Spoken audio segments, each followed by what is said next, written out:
तो क्या आप जानते हैं किसी ऐसे महान व्यक्ति को कि वो इतना महान हो गया है कि उसके 2-4 गुनाह माफ कर देने चाहिए?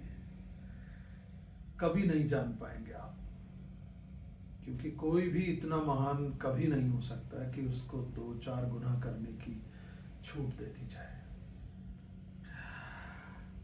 तो शहरी शरीफ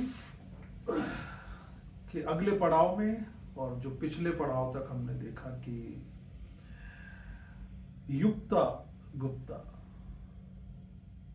कैडर बनने के लिए कहती हैं और उन्हें बना दिया जाता है जॉइंट डायरेक्टर। और ये भी कि एक ऑफिशियल मीटिंग में वो डायरेक्टर को गलती से ही सही लेकिन कह बैठती हैं कि जी जी, याद है ना आपको, जी जी मैं जाऊं।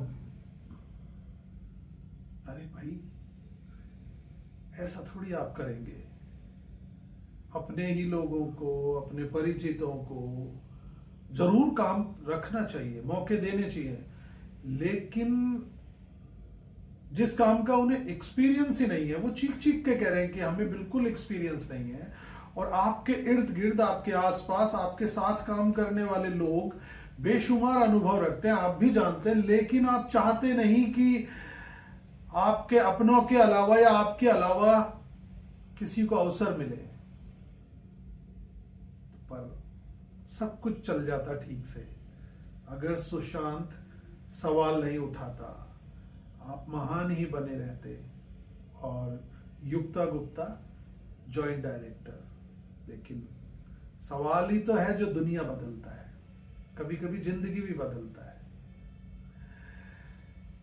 पर आपने युक्ता गुप्ता को जॉइंट डायरेक्टर बना दिया, उठते रहे तब हम सब। लेकिन डॉक्टर जैन, आपने यहां सुशांत को जब कहा कि हाँ मैंने बनाया है उसे जॉइंट डायरेक्टर, जाओ तुम्हें जिसको चिट्ठियां लिखनी है लिखो, बस ये आइडिया आपने अच्छा दिया सुशांत को।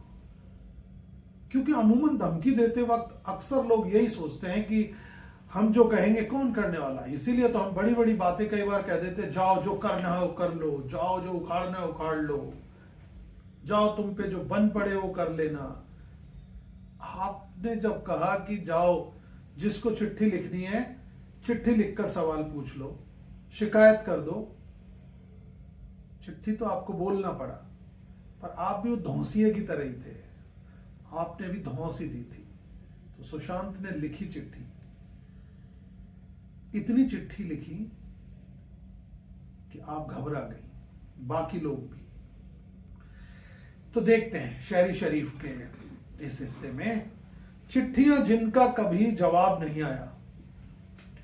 डॉक्टर जैन फ्लाइट से कोई 40 मिनट की उड़ान भर दिल्ली पहुंच गई होंगी। मैं शाम के कोई 7-1 बजे आज घर पहुंचा। अगले आधा घंटे में अन्य मनस्क सा बैठा रहा और शायद एक चाय पीकर कोई 8 बजे अपनी उस टेबल के पास आ बैठा जो संस्था ने पुराने सामान की नीलामी में मुझे दे दी थी, बेच दी थी। ऐसा कहना मुझे संस्था के लिए अच्छा नहीं लगेगा। लैपटॉप को डायरेक्टर बिजली के प्लग से कनेक्ट कर खोल लिया मैंने, माफ करिए, डायरेक्ट बिजली के प्लग से कनेक्ट कर खोल लिया मैंने। वर्ड पर सीधे डेवलिश में टाइप करने लगा और कोई 1 घंटे में मैंने यह पहली चिट्ठी तैयार कर ली जिसे आज दोपहर के संदर्भ में तैयार करते वक्त वो सारे सवाल इसमें लिख दिए थे।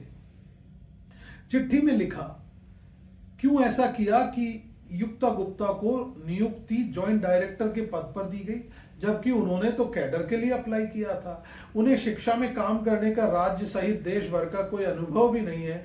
क्यों नहीं इसे औपचारिक रूप से सार्वजनिक किया गया ताकि मुझ सहित अन्य लोग भी इस पद के लिए अप्लाई कर सकते थे। इन तमाम सवालों के आधार में यह जिक्र मैंने कर दिया था कि यह चिट्ठी मैं आपके कहे मुताबिक ही लिख रहा हूं और उम्मीद है कि संस्था के लोकतांत्रिक सभी मूल्यों को प्रोत्साहित करने हेतु ही आपने मुझे चिट्ठी लिखकर सवाल पूछने को कहा है और इंतजार कर रहा हूं कि आप मुझे इसका उचित जवाब देंगी। डॉक्टर जैन, यह पहली बार था कि 14-15 साल के हो चुके अपने बेटे को लैपटॉप पर ही मैंने यह चिट्ठी पढ़ने को कहा और पूछा कि क्या यह सही है, कहीं कुछ गलत तो नहीं लिख दिया मैंने।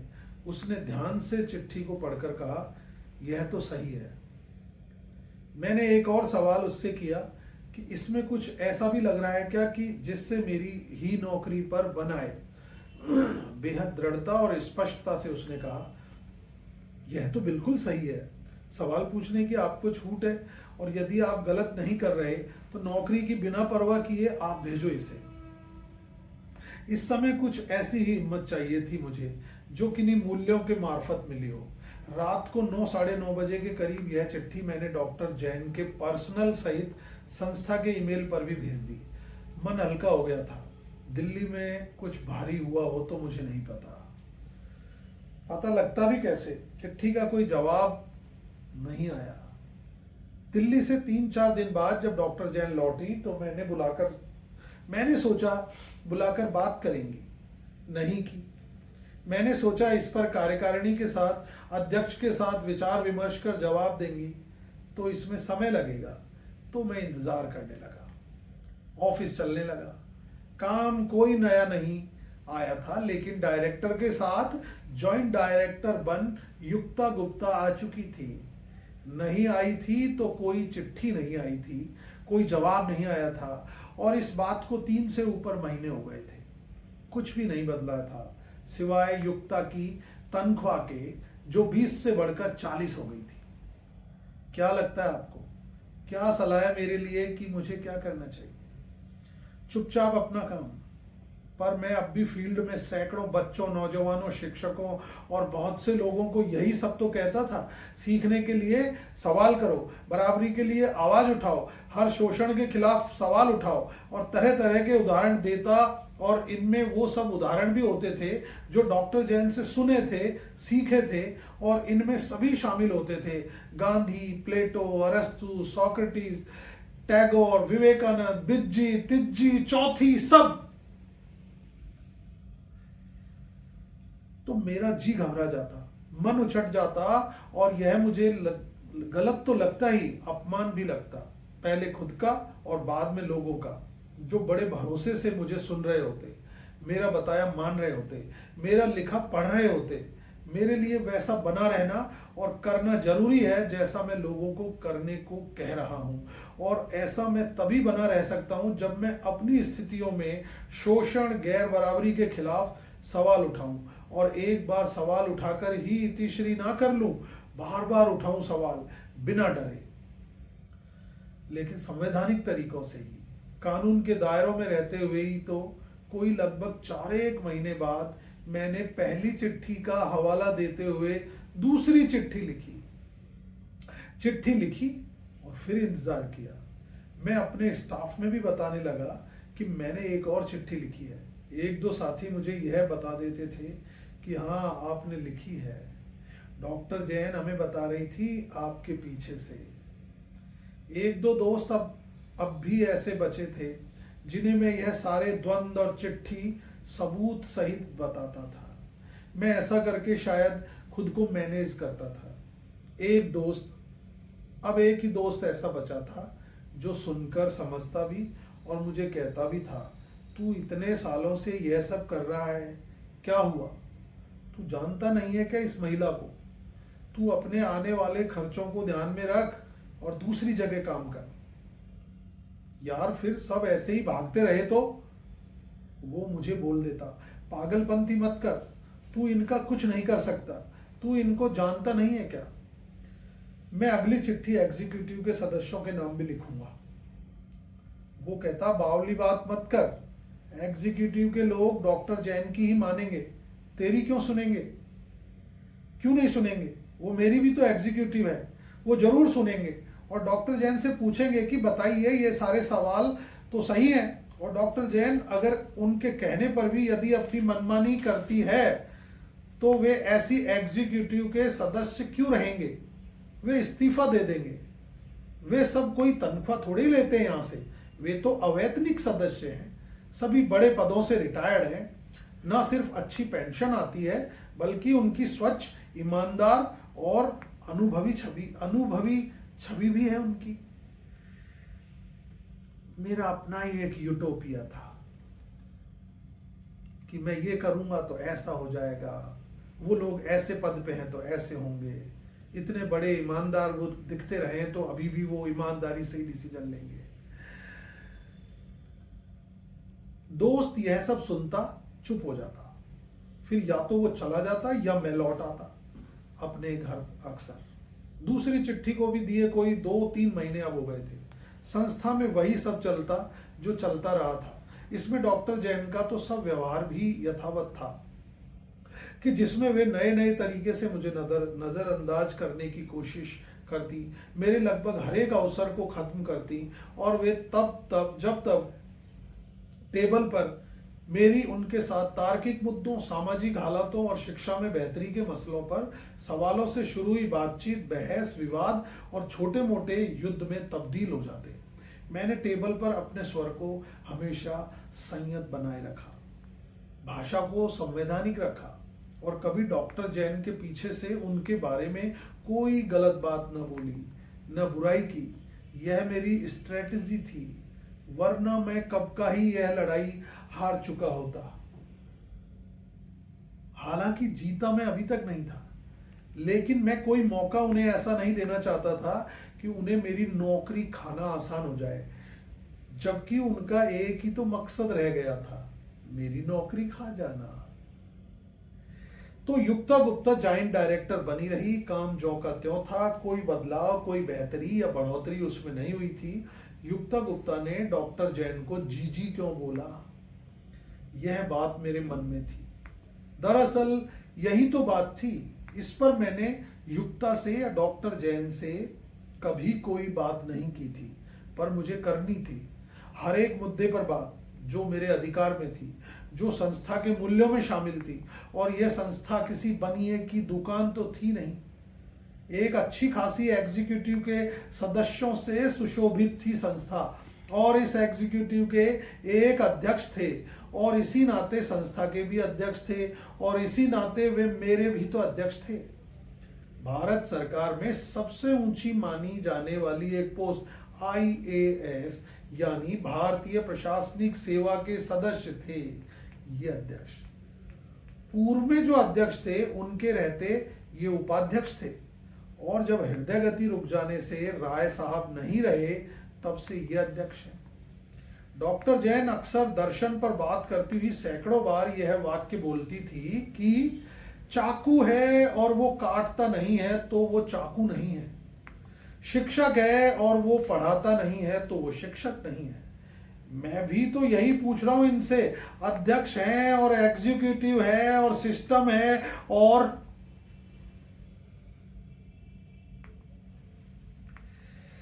तो बेहद लंबे इंतजार के कोई 6-7 महीने बाद मैंने एक तीसरी चिट्ठी लिखी निदेशक डॉक्टर जैन के नाम, जिसे अध्यक्ष सहित लगभग 7-8 एग्जीक्यूटिव सदस्यों को भी CC कर दिया था मैंने। इंतजार करना मेरा गुण था, बेबसी थी या स्ट्रेटजी पता नहीं, पर मैंने चिट्ठी भेजने के बाद पूरे 7 दिनों तक इंतजार किया, और जवाब कहीं से नहीं आया तो मैंने एक एक एग्जीक्यूटिव सदस्य को फोन कर भेजी चिट्ठी के बारे में याद दिलाया। सबने कहा हाँ मिली है चिट्ठी। एक सदस्य ने कहा मिली तो है, पर उनके घर में लोग बीमार थे तो पढ़ ही नहीं सकी। कार्यकारिणी के एक सबसे वयोवृद्ध सम्मानित सदस्य को जब मैंने फोन कर उनसे ईमेल एड्रेस मांगा था तो उन्होंने कहा था कि वो कंप्यूटर पर पढ़ने में अक्षम हैं, लेकिन यदि मैं उन्हें हार्ड कॉपी उपलब्ध करवा सकूं तो वे पढ़ सकते हैं। यह कोई गर्म दोपहर थी जब मैंने उन्हें जाकर उनके घर पर न सिर्फ यह चिट्ठी दी थी बल्कि उनके आग्रह पर पढ़कर भी सुनाई थी।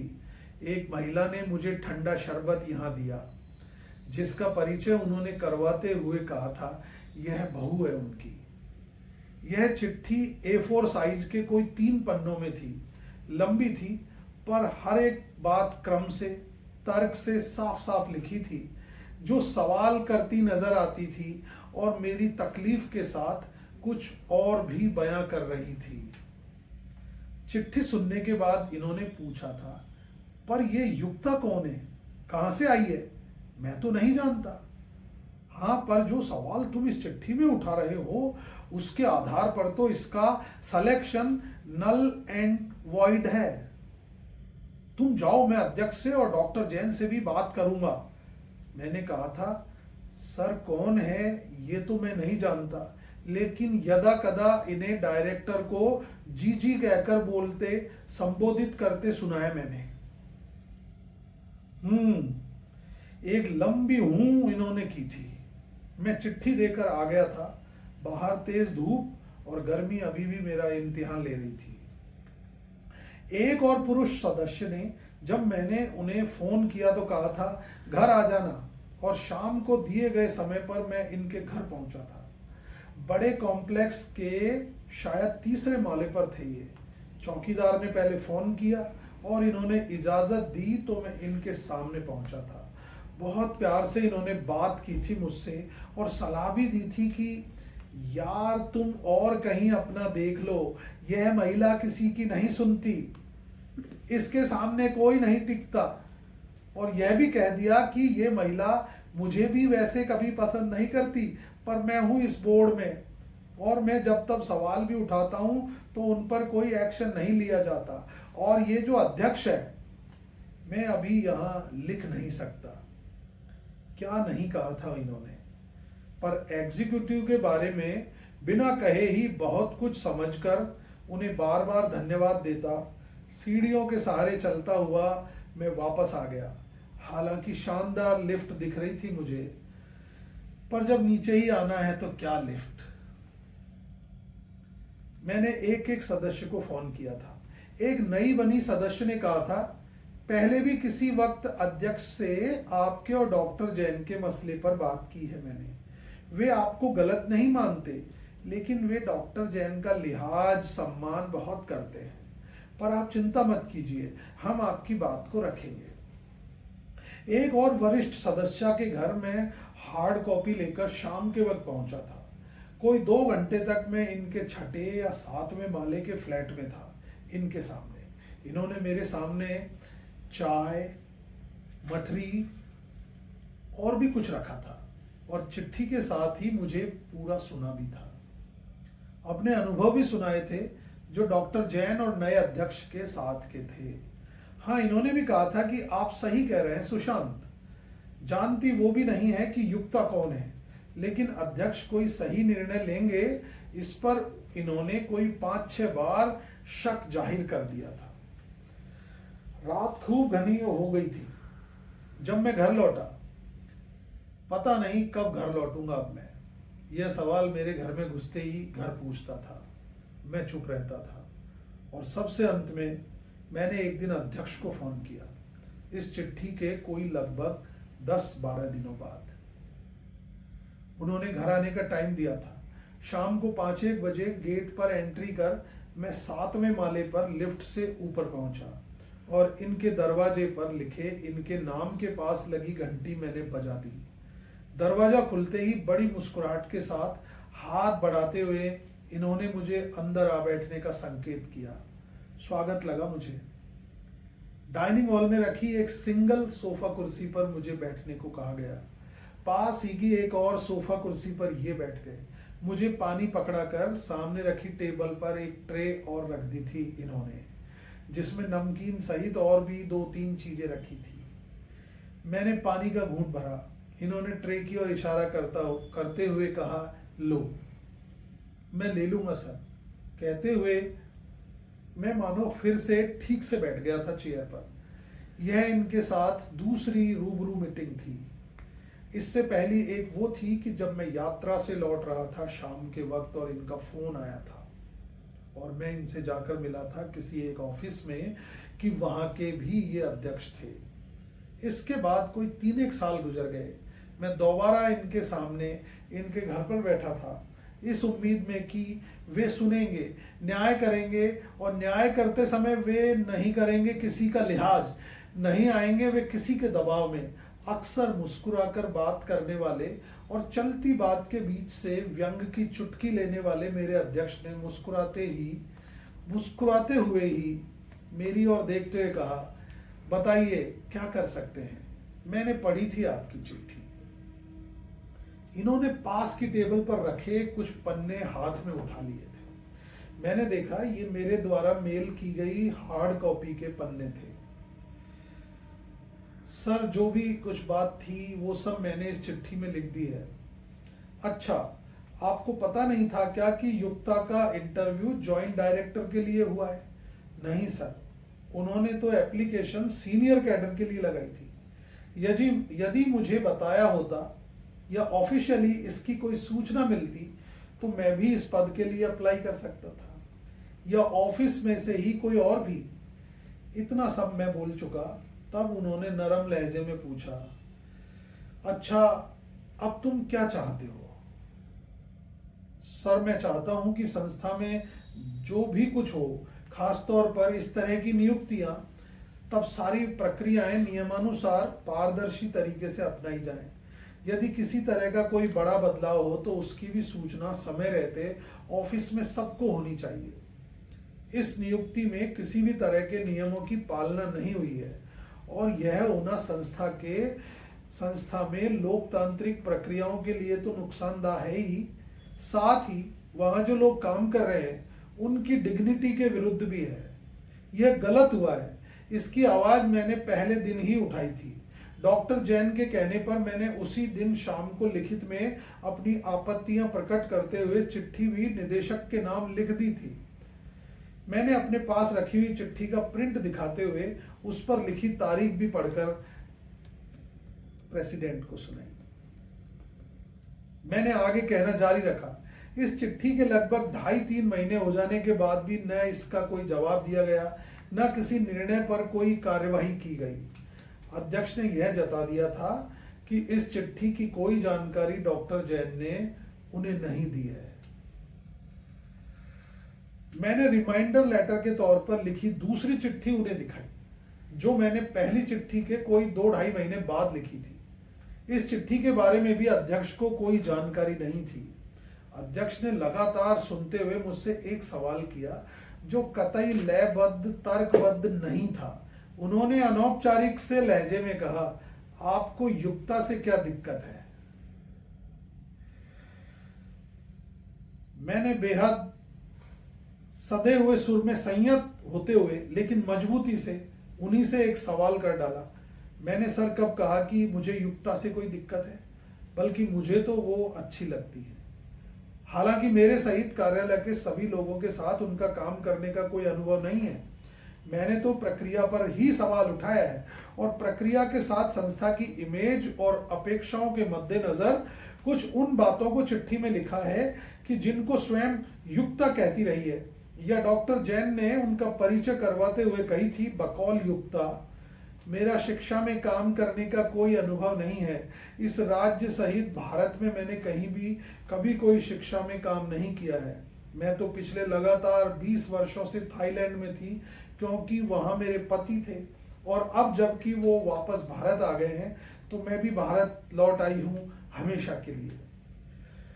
बात जारी रखते हुए मैंने कहा, जब कभी मैंने या अन्य साथियों ने अपने काम और अड़चन के बारे में कोई बात की तब भी वो यही तो बोलती देखी गई है कि आप लोगों को कितना बड़ा वर्षों का अनुभव है, मुझे तो सीखना है आपसे। और वो वाकई सीखती थी। जब हम देश के परिचित और संस्था द्वारा किए गए बड़े बड़े प्रोजेक्ट्स की चर्चा करते तो वे अक्सर ही तो कहती रही हैं कि मैंने तो पहली बार इसके बारे में सुना है। जब हम इस देश के किसी मशहूर व्यक्ति की जिसने शिक्षा के क्षेत्र में काम किया है और हमारी संस्था के साथ उसका जिस तरह जुड़ाव रहा है, बात चलती है तब भी युक्ता खामोश शून्य में ही तो ताका करती थी और 100 में से 100 बार कहती थी कि मैंने नहीं सुना इनके काम के बारे में, मैं नहीं जानती इन्हें, ये कौन है, आप जानते हैं क्या? बेशुमार रफ्तार से चलती मेरी बातों के बीच अध्यक्ष ने यह सवाल रखा नहीं, मानो पटका या उछाला, मानो बहुत देर से वो उनके दिमाग में था और वो उसे बाहर निकाल पटक कर इससे मुक्त हो जाना चाहते थे। जरूर अपनी इच्छा और अनुभव के आधार पर ही सिलेक्शन करती रही हैं। हाँ सर, मैं जानता हूं पिछले 7-8 वर्षों से वे इसी तरह किसी को भी बिना कोई बड़ी औपचारिक प्रक्रिया के संस्था में जरूरत के आधार पर लोगों को रखती रही हैं। अमूमन ये पद शोध सहायक, असिस्टेंट कैडर जैसे होते थे। ये लोगों को ज्वाइन करवाती रही हैं और बाद में एग्जीक्यूटिव मीटिंग में लोगों के सामने अमुक व्यक्ति का परिचय देकर उसके चयन को औपचारिक रूप से मीटिंग के मिनट्स में शामिल किया जाता था। हाँ, ये मिनट्स संस्था में बाद में सभी फैकल्टी मेंबर्स के साथ भी शेयर किए जाते थे।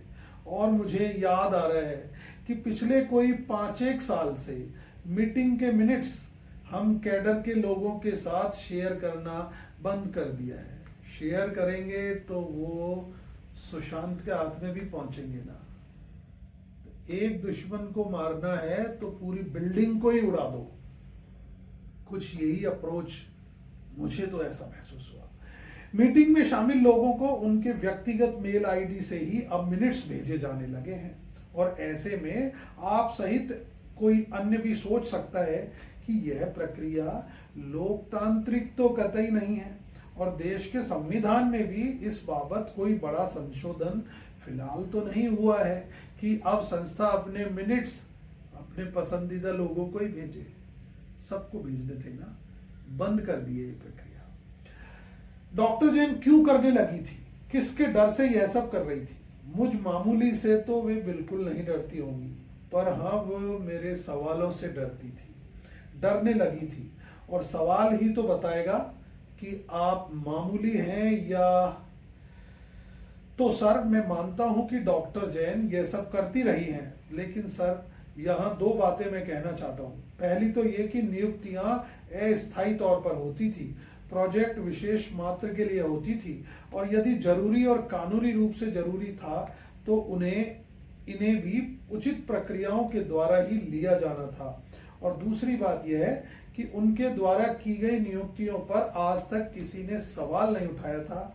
आज मैंने यदि सवाल उठाया है तो पूरी जवाबदेही से, संवैधानिक तरीकों से जवाब देना चाहिए, ना कि इसे अपने ईगो, अपनी प्रतिष्ठा का सवाल समझकर यह कहना चाहिए कि आप तो बरसों से ऐसे ही सिलेक्शन करती आई है।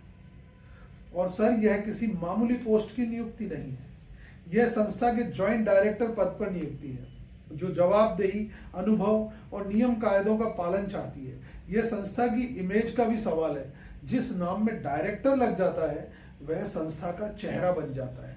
तो ऐसे में आप किसी ऐसे व्यक्ति को 2 नंबर के रास्तों से क्यों डायरेक्टर बनाना चाहते हो जो वाकई शिक्षा में कोई अनुभव नहीं रखता और आपकी संस्था शिक्षा में काम करती है और आप खुद जाने जाते हैं बेहद बड़े शिक्षाविद के तौर पर। और यदि वे ऐसा करते भी हैं तो इसे इतना छुपाकर दबाकर क्यों कर रही हैं? और यदि वे ऐसा करती भी हैं और किसी को कोई आपत्ति नहीं है, किसी का कोई सवाल नहीं है, तो यह किया जा सकता है, यह चल सकता है। जैसे हमारे घरों में, समाज में, देश में बहुत सी चीजें सिर्फ इसलिए चल रही हैं क्योंकि कोई सवाल ही नहीं करता, और कोई सवाल ही नहीं करता तो चीजें चलती रहेंगी ऐसे ही। लेकिन यहां मैंने सवाल किया है, सवाल मौखिक भी और 4-4 चिट्ठियां लिखकर लिखित भी। तो आप दीजिए जवाब दीजिए, आप कोशिश कीजिए जवाब देने की, ना कि मुझे मिटाने, हटाने और खामोश करने की। अध्यक्ष मेरी बातों को, जिनमें तर्क थे, सबूत थे, एक तक सुने जा रहे थे। मुझे लगा मानो एक सवाल करके वे मुझे छोड़ देते थे और डॉक्टर जैन के बारे में, संस्था में चल रही प्रक्रियाओं और अनकही तानाशाहियों को वे जानना चाह रहे हों। मेरे शब्दों में, मेरी जुबान में, जहां कोई लाग लपेट और डर भी नहीं था। वो चुप रहे, देर तक चुप रहे। टेबल पर रखी ट्रे में सजी खाने की चीजों की तरफ इशारा कर उन्होंने कहा, आप लो। आपने कुछ लिया ही नहीं। मैंने नमकीन में से कुछ दाने उठा अपने हाथ में रख लिए, लेकिन अपनी जुबान पर उन्हें नहीं रखा। मैं उनके इस सवाल का जवाब देना चाहता था जो उन्होंने खोजी पत्रकार की तरह मेरे सामने रखा था। ये युक्ता कौन है? सर, ना मुझे डॉक्टर जैन ने कभी कुछ बताया है, ना ही युक्ता से मेरी कोई बात इस बारे में हुई है। हाँ, लेकिन कैडर के ही कुछ लोगों ने यहाँ वहाँ कभी कहा है, पर वे भी अधडरे से ही या यह जिक्र करते रहे हैं कि युक्ता डॉक्टर जैन की कोई रिश्तेदार है। यह बात मैंने अपनी जुबान से पहली बार और सिर्फ यही कही थी अध्यक्ष के सामने। मैंने अपनी आंखें अध्यक्ष के चेहरे की तरफ गड़ा दी थी। मैं उनके चेहरे के भाव देखना चाहता था कि युक्ता गुप्ता डॉक्टर जैन की रिश्तेदार हैं। सुनकर वो कितना चौंकते हैं या अचरज जताते हुए मुझे कहते हैं कि क्या क्या बात कर रहे हैं आप सुशांत। मैं न कोई चौंकने का भाव उनके चेहरे पर पढ़ पाया, न कुछ अचरज से कही गई बात मेरे कानों में पड़ी। अध्यक्ष ने बेहद सहजता से मुस्कुराते हुए यह जता दिया था कि वे मानो पहले से जानते हों यह सब। मैं दावा करने वाले मुवक्किल की तरह उन्हें किसी बड़े फैसले का पटाक्षेप करने वाले जज के रूप में देख रहा था। वो बोले, जब युक्ता को जॉइंट डायरेक्टर के रूप में लिया जाना था तब श्रद्धा जी ने कहा था कि बहुत अच्छी महिला है और इनका शिक्षा में अनुभव व समझ भी बहुत अच्छी है, तो हमें इसे अभी जॉइंट डायरेक्टर की पोस्ट पर ले लेना चाहिए। उन्होंने कहना जारी रखा। अब जब श्रद्धा जी उनके बारे में कह रही थी तो मैंने भी कुछ पूछा था। अच्छा नहीं, हाँ, उन्होंने यह भी कहा था कि संस्था में भी उन्हें सब पसंद करते हैं और अच्छी अंग्रेजी भी जानती है, तो बाहर से प्रोजेक्ट लाने में अंग्रेजी की भी जरूरत के हिसाब से, और यही सब उन्होंने युक्ता के बारे में बोला था। मैंने अब तक बताई जा चुकी युक्ता के बारे में कुछ बातों में से एक दो को फिर से दोहराया और उनकी तरफ देखते हुए संभवतः पहली बार अपने हक की बात कही। सर, मैं संस्था में पिछले 15-16 वर्षों से हूँ। क्या मुझे एक अवसर नहीं मिलना चाहिए था, कम से कम साक्षात्कार में उपस्थित होने का? मेरे लिए और फिर शेष लोगों के लिए कहाँ है अवसर आगे बढ़ने के? क्या मुझे इस तरह नहीं सोचना चाहिए? क्या मुझे चल रही प्रक्रियाओं पर सवाल नहीं करने चाहिए? क्या मेरा सवाल करना गलत है? मैंने श्रद्धा जी से ही तर्क करना, संस्था के संस्थापक से लगातार सवाल करना और आपकी कविताओं से भी यही तो सीखा है कि सवाल करो। मेरे प्रेरक आप सभी तो हैं। सही में वे कुछ बोल नहीं पा रहे थे। उन्होंने बेहद संतुलित होते हुए कोई रास्ता सा निकालते हुए कहा, आपने जितनी बातें बताई वो सब सही हैं, लेकिन अब चूंकि युक्ता गुप्ता को नियुक्ति दी जा चुकी है, और यह बात भी मैं कहना चाहता हूं कि बेशक श्रद्धा जी ने उन्हें नियुक्त करवाया है, लेकिन उन्हें जो नियुक्ति पत्र दिया गया है वह मेरे हस्ताक्षरों सहित दिया गया है। अब अध्यक्ष होने के नाते यह मेरी ही जिम्मेदारी या जवाबदेही है। ... शून्य आ गया था हम दोनों के बीच में। अध्यक्ष जो कुछ बोलते जा रहे थे उसमें उनकी मजबूरी नजर आ रही थी, और बेशक 15-16 साल मुझे यहाँ काम करते हो गए थे, पर मैं था तो एक बेहद मामूली कैडर ही, और वे थे संस्था के अध्यक्ष, रिटायर्ड आईएएस। और हाँ, यही तो छवि थी इनकी कि ये जब तक सरकार में रहे बेहद ईमानदारी से रहे। लोगों से भी सुना था, और एक बार प्रसंगवश इन्होंने भी जिक्र किया था, और समाज के सरोकारों पर ये लिखते रहे हैं, सरकार की गलत नीतियों पर लिखते रहे हैं, समाज की समस्याओं पर ईमानदारी और बड़ी बेबाकी से ये प्रमुख कॉलम लिखते रहे हैं। तो ऐसे ही एक संपादकीय में इनका परिचय था। वहां लिखा था, राजेश्वर भारतीय प्रशासनिक सेवा के बेहद कर्मठ ईमानदार ऑफिसर रहे हैं। इनकी ईमानदारी का जिक्र करते हुए आगे लिखा था कि अपने समूचे कार्यकाल के दौरान कोई 30 बार इनका तबादला हुआ, पर ये किसी गलत बात को न माने न समझौता किया। खैर, मैं अपने इन्हीं अध्यक्ष के पास तो आया था, आज भी इसी उम्मीद से कि ये अपनी ईमानदारी और कानूनी प्रक्रिया से कोई समझौता नहीं करेंगे। मैं सोच रहा था जब मैं पूरी बात साफ साफ बताऊंगा तो ये न डॉक्टर जैन के ज्ञान, न उनकी उम्र, न उनके अनुभव किसी बात के दबाव में नहीं आएंगे, और आंखें खोल देने वाली सबूत सहित बातों के बाद न सिर्फ मुझे शाबाशी देंगे बल्कि यह भी कहेंगे कि अच्छा किया आपने सच्चाई सामने रखी है, और मैं जल्द ही निष्पक्ष कार्यवाही करूंगा। ये सब मैंने सोचा था, आप भी कुछ सोच रहे होंगे। हो सकता है सही सोच रहे हो। इन्होंने कहा, सुशांत आपने जो कहा वो सही है, पर अब क्या करूं? क्या मैं युक्ता गुप्ता को कहूं कि आपको जॉइंट डायरेक्टर के पद से हटाया जा रहा है? एक धर्म संकट में हूं, और हाँ, यह बात मैं आपको पूरे विश्वास के साथ कह रहा हूं कि यदि मुझे पहले पता होता कि युक्ता गुप्ता का शिक्षा में हमारी संस्था के लायक न तो कोई अनुभव है, और साथ ही यह भी पता होता कि ये श्रद्धा जी की रिश्तेदार हैं, तो मैं कभी इनका सिलेक्शन नहीं करता। इनके मुंह से यह सब सुनना मुझे राहत दे रहा था। मुझे कोई 2-1 घंटे का समय यहाँ हो गया था। अपनी पूरी बात में रख चुका था। ये सुन चुके थे, सच्चाई को समझ गए थे और मान रहे थे कि हाँ, कुछ गलत तो हो गया है। पर अब एक अजीब, मैं कहूँगा निरीह स्थिति में वे खुद को पा रहे थे।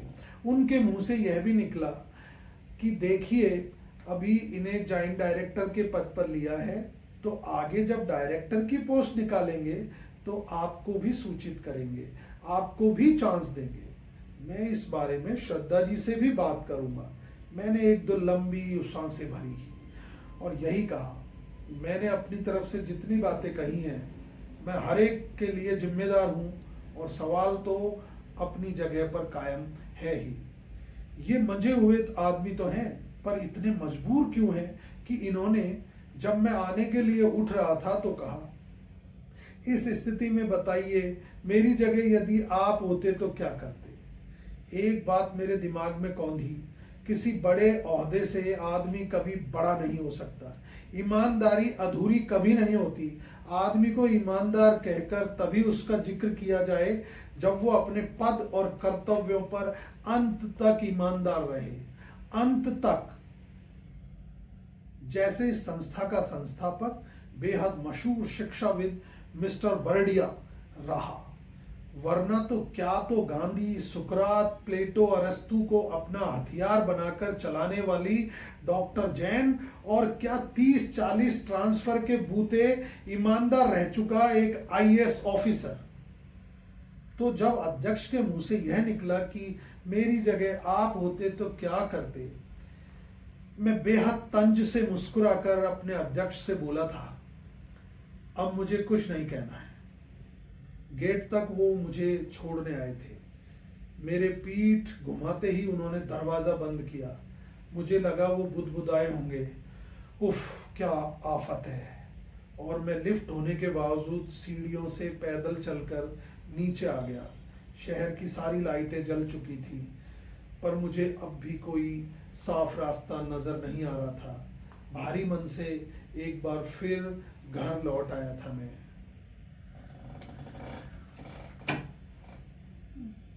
शहरी शरीफ के इस हिस्से में जो कुछ कहा जा रहा है, जो कुछ बार बार कहा जाएगा, वो यही याद दिलाएगा कि आपकी ईमानदारी कितने समय तक आपको ईमानदार कहलवा सकती है, कितने वक्त तक आपकी महानता महानता रह सकती है।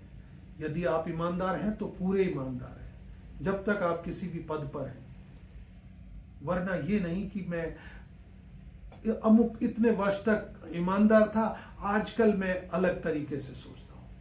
ये और इसी तरह के कुछ और सवाल और हालात आपके सामने रखेंगे शहरी शरीफ के इस कार्यक्रम में जो टॉकी टेल से हम आपके सामने ला रहे हैं। Thank you.